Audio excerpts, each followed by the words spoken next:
I must admit that this is surprising for us. Although over the years this has happened, some non-Muslims have joined militant ranks. But nevertheless, it is very, very surprising for us. Vatali is talking about the transformation that insurgents in the valley have undergone, be it the guerrilla tactics or the way they counter security forces. But the report is not about that aspect. The face of militancy has acquired a new form. The cause that was once associated with Muslims now has Hindus fighting for it. NewsX has exclusive access to some intelligence reports that suggest that over a dozen Hindu militants are active in Jammu alone, and they are part of such pan-Islamic outfits as the Al-Badr, Lashkar-e-Toiba, Harkatul Ansar and Hizbul Mujahideen. Some of them are A-grade militants with rewards worth lakhs on their heads. While the phenomenon of non-Muslims joining militant ranks is predominant in Jammu region, Rajouri has the highest number of such militants. Kuldeep Kumar alias Kamran, a dreaded militant of Hizbul Mujahideen, was killed on 24th August last year at Kulhind in Doda district.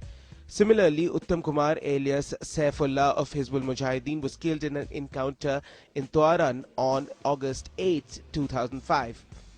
Bipin Kumar of Harkatul Ansar was one of the longest serving Hindu militants and was killed in November last year. He had been active since 1996. Bittu Kumar of the Hizbul Mujahideen too was reported killed, but intelligence agencies have no records of the exact location and date.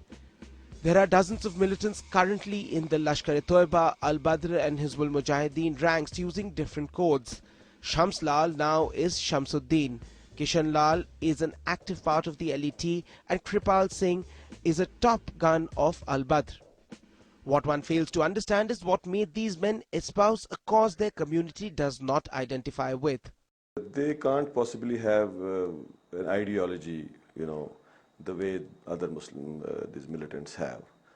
They can't identify with that ideology. It is rather impossible.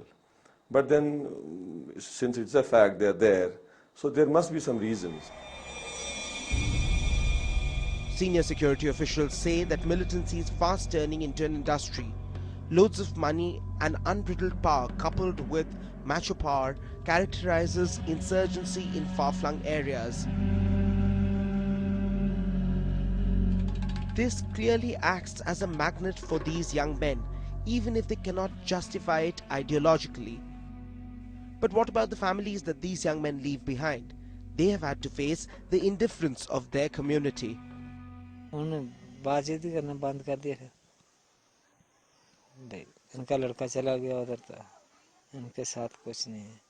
It's very, very difficult for these families to explain to their own society as to why it has happened. So sort of they have been excommunicating this. The families are facing a tough time within their own communities.